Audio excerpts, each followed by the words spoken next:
Hello everyone, welcome back to the channel. In today's Audacity tutorial, we are going to learn how to record audio, play it back, edit unwanted parts, use important editing tools, zoom into audio waveforms and adjust volume levels using the built-in tools in Audacity 3.7 on Windows 11. Let's get started. To begin, we first need some audio that we can work with and edit. At the top of the Audacity window, you'll see the recording controls. These include the red record button, the pause button, the play button, and the stop button. To start recording, simply click the red record button and begin speaking into your microphone. For example, I'll say, "Testing, 1, 2, 3. Once you finish recording, click the stop button. Immediately after recording, you'll notice blue waveforms appearing in the track area. These waveforms represent your recorded voice audio. Now, to listen to the recording, click the green play button. If you want to temporarily stop playback without completely stopping it, you can click the pause button.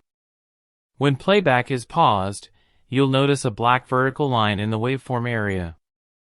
This line shows the current playback position inside the recording. One of the most important tools in Audacity is the selection tool. By default, this tool is already selected when Audacity opens. The selection tool allows you to click anywhere inside the waveform and choose where playback should begin. For example, if you click near the end of the waveform and then press play, 1, 2, 3, Audacity will only play the audio starting from that point. This makes it much easier to review specific parts of your recording instead of replaying the entire file every time. You can also select a specific section of audio by clicking and dragging your mouse across the waveform. When a section is highlighted, Audacity will only play the selected area. Testing. Testing. Testing. Let's say I want to remove the 3. I can simply click and drag to highlight that unwanted portion of the waveform. Then I can either press the delete key on the keyboard, or go to the edit menu and choose delete.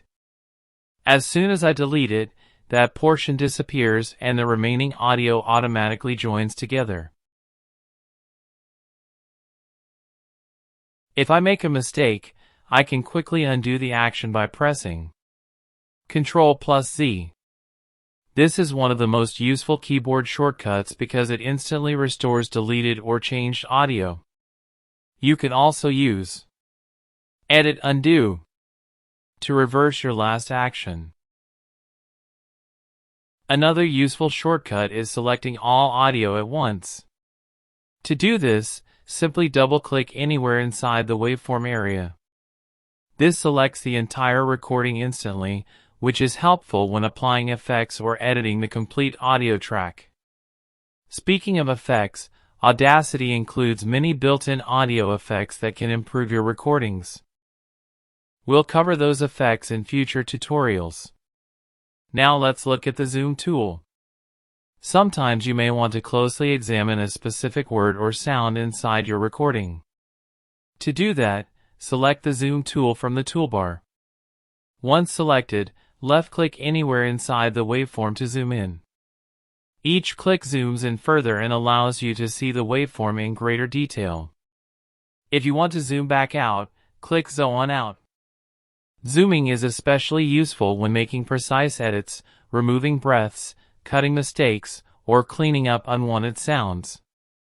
At the bottom of the Audacity window, you'll also see a horizontal scroll bar. This allows you to move across different sections of your recording when zoomed in closely. Audacity also allows you to import existing audio files. You can simply drag and drop an audio file directly into the Audacity window.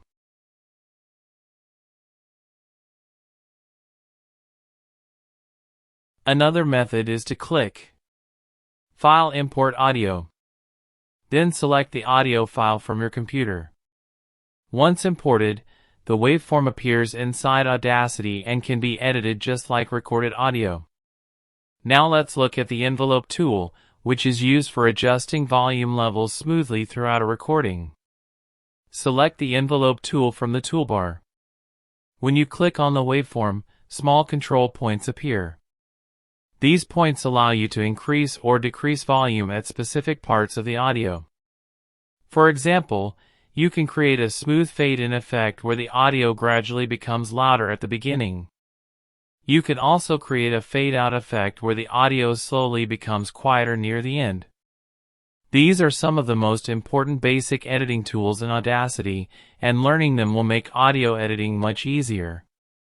In the next tutorial, we'll continue exploring more features and learn additional editing techniques inside Audacity 3.7. Thanks for watching, and I'll see you in the next video.